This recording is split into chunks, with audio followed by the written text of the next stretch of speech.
Cam McGuire sitting alongside Steelheads forward Willie Knierim. Willie, thanks for the time here today. Obviously want to talk about the season here. A lot of personal success, a lot of team success, and just want to walk through your hockey career and kind of just go a little bit around the world here today. But obviously looking at it first here, one thing I want to bring up is moving on to the Rapid City Rush this weekend and getting rid of the Utah Grizzlies until the month of April. It's something that I've talked about throughout the week, and certainly going to be nice to see a new opponent here this weekend. Yeah, absolutely. I mean, we've seen Rapid City a few times, but definitely not as much as maybe Utah. So it's going to be nice to kind of get out there, get 2 games in, and then move on with the season. So, looking back at this past weekend, kind of battling a little bit of adversity, right? Picked up 1 win in the 3 games, and obviously there's no need to panic, right? Still top of the entire ECHL, but little bit of fight coming into the weekend and going to show some resilience here with these 2 games with Rapid and trying to get back in the win column. Yeah, absolutely. I mean, we knew we weren't going to win every single game. Right. I mean, I think the goal,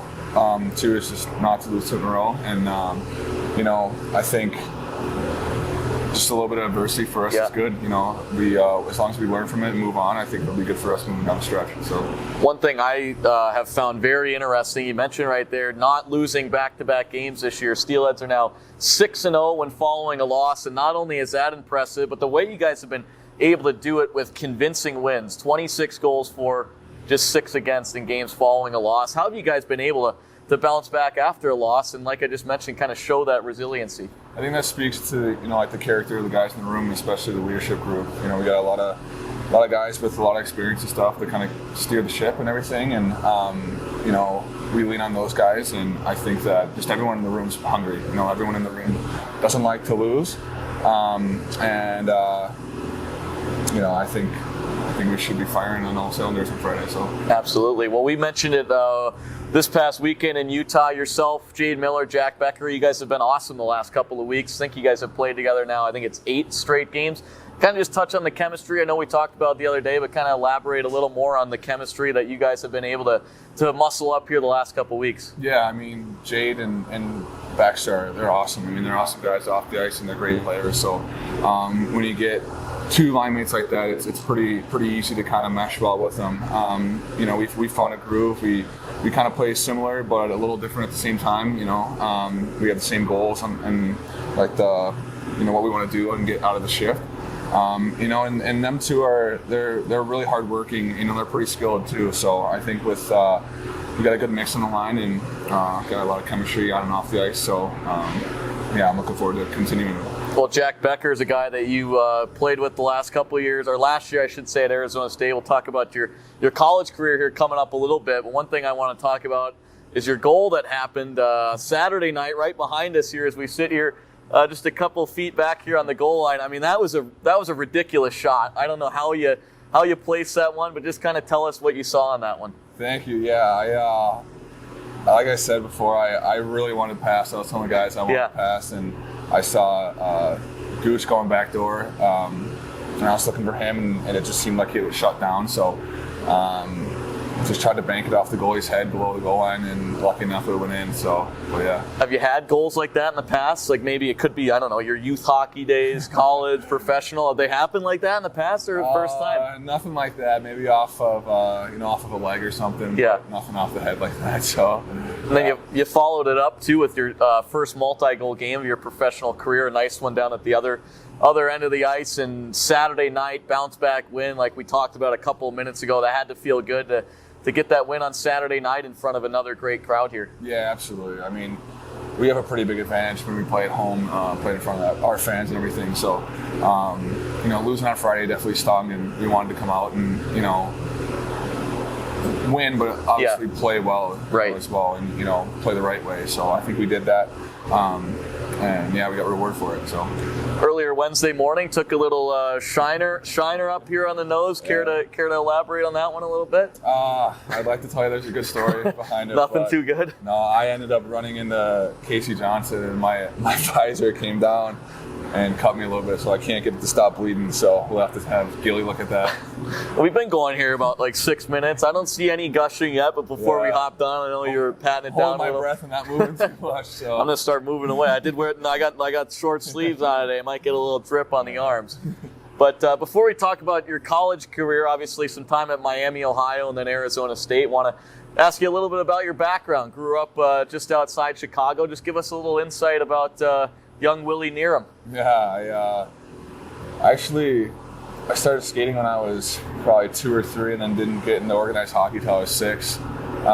Just kind of played locally and everything, and then played a little bit of Team Illinois and Chicago Mission, then moved on to Dubuque, and then Miami, and then one more year in Dubuque and then ASU. But I was really fortunate with the coaches and teammates and just the people around me growing up. I mean, as the saying goes, it takes a village, and that's definitely true with my story. I would be nowhere near where I am today without the help and support from all the people around me. So, was there someone that influenced you to get into the game of hockey? Do you have a family background in the game, or how'd you ultimately get into the sport? Not too much, honestly. My dad played a little bit when he was younger, but I want to say my first time out on skates, my dad just threw me out there, and I don't really think I liked it. Really? Yeah, he was just like, just come on, like, keep with it. Yeah, so he kind of kept making you go out a little bit. Yeah, so but I'm very fortunate that he put me back on the ice for the second time. So you kind of developed the knack after that a little bit. Yeah. I mean, was there a reason why you didn't like it as much, or you can't really remember? I think I just kept falling down and I couldn't skate. So yeah. I guess, but I guess I learned a little bit more how to skate by now, but not too much, I guess. But yeah, no, like I said, I'm glad he put me out there the second time. So. Absolutely. Big Chicago Blackhawks fan, I imagine, or? Yeah, honestly, as I've gotten older, I just like to watch some good hockey. Yeah. But, growing up with them, winning in 2010, 2013, 2015, it's pretty hard not to be a Blackhawks fan in Chicago. So right. They were a pretty special team to watch with, Kane, Taves, Seabrook, Keith, Sharp, and all those guys. So it was definitely a fun team to watch and follow along. Yeah, you would have been your early teenage years. I feel like that was like prime time when to be following the Hawks. Not so much right now, right? Yeah, they're going through a little bit of a tough time, but they'll bounce back. Yeah, so. for sure. Were you gravitated to any other sports early on, or was it always hockey? I played baseball, but I was pretty bad at baseball. I liked just kind of getting, maybe not getting away from hockey, but just another thing to do. But yeah, I wasn't too great at it. What position? I was a catcher. I was actually a good Really? catcher. I just couldn't hit. So. Oh, you couldn't hit? No. Couldn't hit the curveball or what? No, because I didn't play that long, but Never. I didn't have any patience, so I just swung at everything that was pitched to me. So the pitchers kind of got wise and started throwing them in the dirt. Yeah, check the game notes on this guy, right? Yeah. Absolutely. Well, Chicago sports, I feel like when you were growing up, right, the Cubs would have been, you probably were out of Chicago area when they won the World Series? Yeah, so actually, though, I have to say I'm a White Sox fan. Okay. Yeah. That does not surprise. I could see that. Yeah. Yeah. And I'm a Packer fan. Oh, that's right here. Here we go. I knew that. Yeah. So, my grandfather, when he was growing up, all his friends were Cubs and Bears fans. Oh, okay. Cubs and Bears fans. So I was like, all right, you know what? I'll be a White Sox and a Packers fan. I mean, you know just as well as anyone. Yeah. A Packer fan walking around Chicago is like walking with a target on a deer hunting site. Absolutely. My friends give me so much crap for it, but I stay true. They've been pretty good to me. Yeah. I think this is the first year where it's a little up and it's a little rough right now. But I mean, head to head, you look at Green Bay against Chicago, numbers don't lie, right? Yeah, exactly. So I'll take it. Take what you can get, right? Mm-hmm. But obviously, want to continue on here as we continue with your hockey career. So you left the Chicago area. And you mentioned you went to Dubuque, Iowa, to play a couple seasons there. What was that experience like? That was it was awesome. Like, if I could just sum it up in one word, it was awesome. Not too far from home, too, right? No, not a couple at all. hours? 2.5. Yeah. So my family got down a lot and everything, which was really nice. And I just had, I had so many good people around me, my coaches and teammates, billets and everything. Like I said, my family got down a lot, and it was just a great place to play. I think the fans, they all loved the Saints there and everything. And I left home when I was 16 years old, so it was a little tough, being a little younger. For sure. But I learned, a lot of things there and everything, and I that's definitely one place where I felt at home, and every time I was there, I felt at home, and it was truly amazing being there. I want to ask that. So you left, obviously it's different for everyone going to junior hockey. Some might graduate high school, some might leave and midway through high school. So you had to adapt to a different element, a different school, and totally probably a little bit of a different culture and different people ultimately as well. Yeah, absolutely. I mean, my high school in Chicago, I want to say, was I think just at or over 4,000 people. Yeah. And what school was that again? that was Niles North. Okay, yeah. And I went to Dubuque Senior High for my junior and senior year, and I think they had no more than 1,500 people. Wow. I would say even less than that. Just a little bit smaller. Yeah. Kind of like you and me sitting here, right? Just a little bit. That's all. But yeah, it was definitely a change. But like I said, I had probably like 7 or 8 guys in high school with me, which really helped. If I had to do it alone and go into a new environment and do that by myself, it definitely would have been a lot more of a struggle. So, right. But just kind of like the same theme, just a lot of people around me helping me out. So. And then fast forward to your college days, a couple years at Miami, Ohio, then Arizona State, and you played last year with Steelhead Jack Becker. Got any good stories that you can share here about Jack Becker in college that are appropriate for the airwaves here? He's pretty mature. He's very mature. He's a little quirky too. Yeah. So, 100%. Did you guys live together at all, or we did not? No. He actually didn't live too close to me, but he. One story, I guess not a story, but he drinks bone broth the night before every game. Wow. So, and I know that's now like studying up on it. I feel like I've heard that, yeah. Studying up on it, like it's not that weird. Yeah. It's actually very, very healthy and very good for you, but I've never seen that done before. And when he started doing that, I couldn't believe my eyes. So you watched it firsthand? Yeah. Did he say anything, or did he just start randomly doing it? Just peeled the top off the can and started drinking it. I mean, maybe that's why I never made it or something. I don't know. I need to start drinking bone broth. He is a human specimen. So yeah, he's very strong. Yeah. So maybe I should start drinking bone right? broth. Maybe I think I need to or do something else.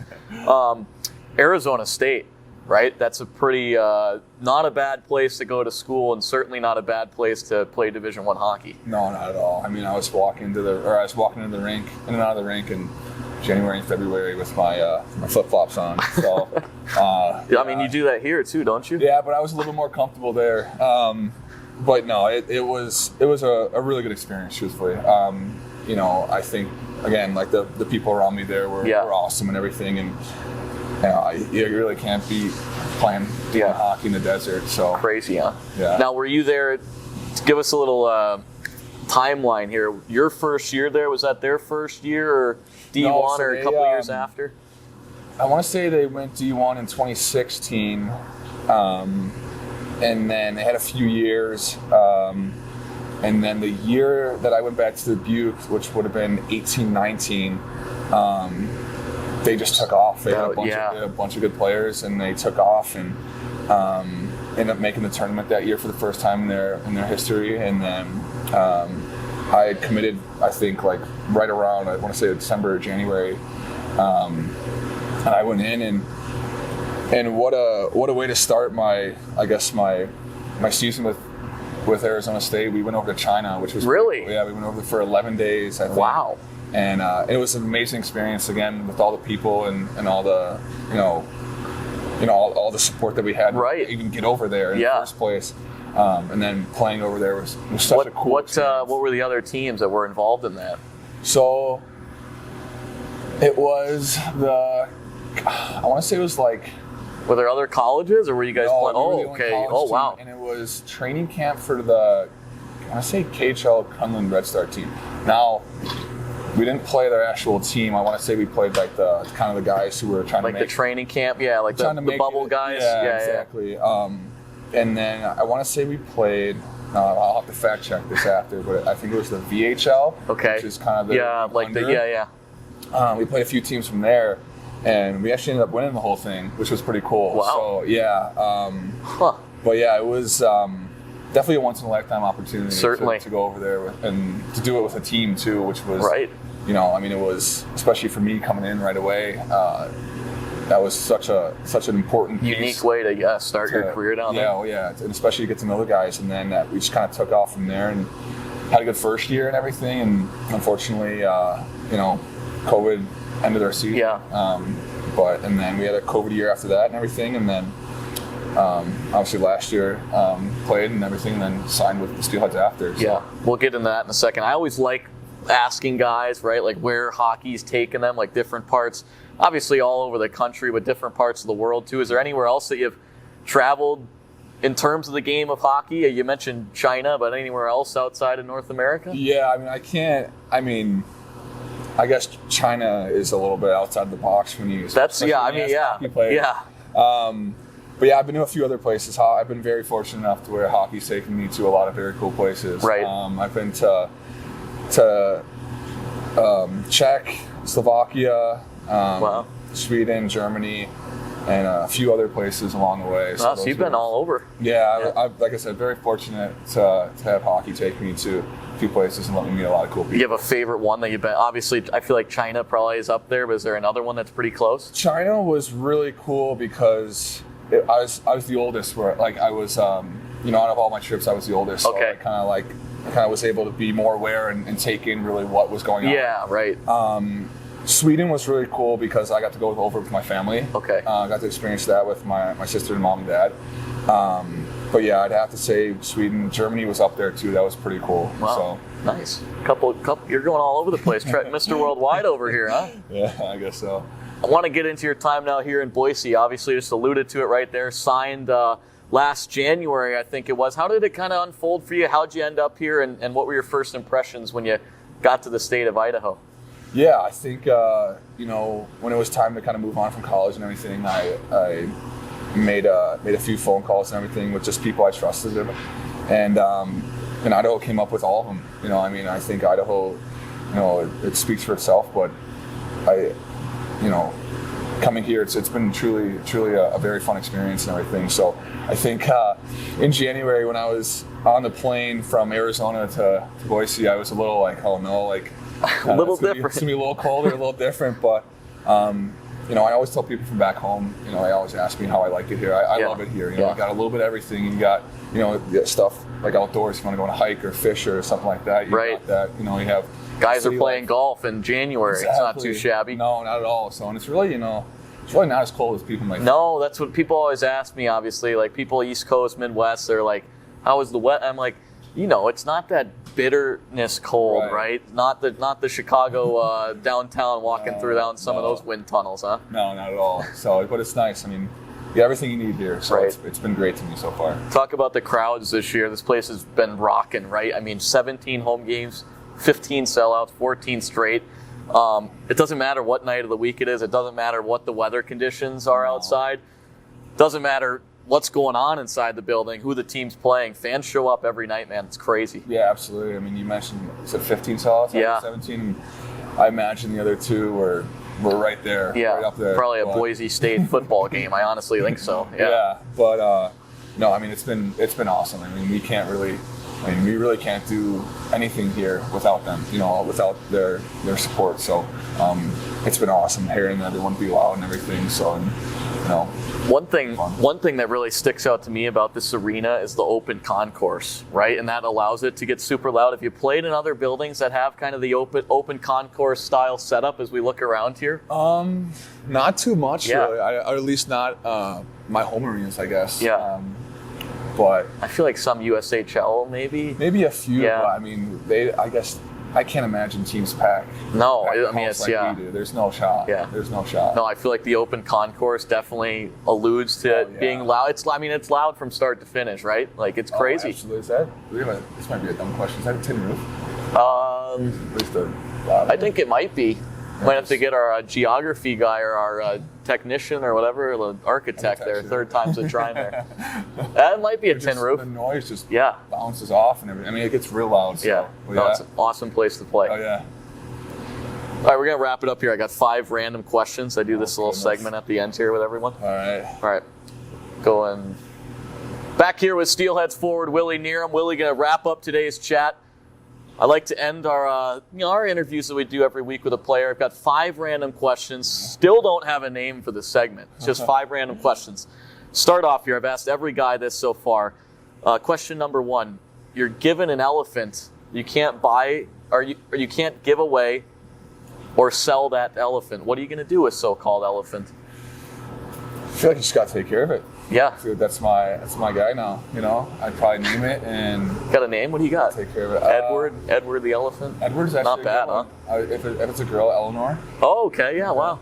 I mean, maybe you could get Jack Becker's bone broth. That would be probably its diet or something. Yeah. You think like that? Yeah, I'd have to find somewhere to keep it. But other than that, I mean, I think I could do it. Do you think you could handle it? I think so. All right, well, I think this is like 11th, 12th. I'm going to try to get an elephant by the end of the year. Probably be more unsuccessful on that than my driver's test. Remy Poirier with a cameo appearance. Hi, Remy. Question 2. He's a goofball. Funny guy, man. Yeah, he is. Question 2 here. You get to have one actor play you in a movie. Who would you pick to play Willie Knierim in a Hollywood movie? 10 out of 10 on Rotten Tomatoes. That's tough. Does he have to look like me? Not necessarily. Okay. I could take both. I'll take both like, answers. I have to go Matthew McConaughey. Yeah, that's good. Him or Bradley Cooper, I feel like. I could see Cooper for you. Studs. Like, you think you kind of look like him? No, I mean that's very nice. You're welcome. Yeah. But I didn't think that. But them two are just Stars rock Born. Stars. Oof. Oh my God. Unbelievable. McConaughey. I think Johnny said that a couple weeks ago. What's your favorite McConaughey movie? Jeez, I don't know. I'm gonna go off the book here. Fool's Gold. I was thinking that too. I haven't seen that in a while. I was yeah. actually thinking about it the other day. I'm like, this would be a good rewatch to watch that one. It's a good movie. It's real good. Yeah. So. All right, question 3 here, Willie. If you could be any animal in the world, what animal would you want to be? Ooh, that's a really good one. I mean, part of me wants to say steelhead. Yeah? Maybe I'd be. You want to be a fish? Float down the Boise River and. I don't think any of the guys would catch that's me. true, yeah. The odds are in your favor, huh? I'd have to go bald eagle. Bald eagle. Fly. Wow. Yeah, bald eagle for sure. Okay, I like that. I like the steelhead answer though too. That's good though. All right, question 4 here.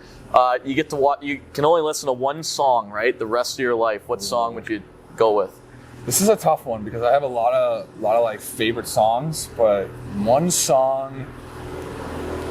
In any scenario, it has to be Closer by the Chainsmokers. Okay, I could see. Yeah, that's a good one. That probably came out during your college days too, right? Oh yeah. Down at those parties at ASU a little bit. No parties at all. No parties. Just when I was studying and everything. So, yeah. Could study music. Yeah, absolutely. But you can listen to it at any time. That's true. If you want to have a good time, if you want to kind of relax, chill in the car. So like any kind of mood too, like that. Yeah. Well, yeah. I like that. All right, question number 5 here. I kind of just make this one up. You're stuck in a car, right? 16-hour road trip. Well, actually, here to Chicago is probably like 24, right? Probably a day. Yeah. Let's call it that, all right? You're going back home, Skokie, Illinois, just outside Chicago. For anyone that's interested in some geography, you get to have one passenger along with you from the Idaho Steelheads. You're going straight through. Who would you take with you and why? Oh, that is a tough one.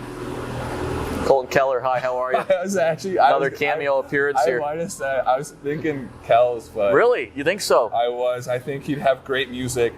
I think he'd be awake most of the time. Yeah, I could see that. I'd be able to talk to him. I mean, I feel like if you got a flat tire too on the drive back, I feel like Colton Keller can fix a Oh, flat. absolutely. Great. Also, great conversations with Colton Keller. Yeah. Oh, I like that pick. He sits next to me in the locker room, so never. Fair enough. I like that, Colton Keller. Well, Willie, thanks for the time here today. It's been a lot of fun, and I'm sure we'll chat again soon this season. And best of luck moving forward here. Thank you very much, Cam. Thanks for having me.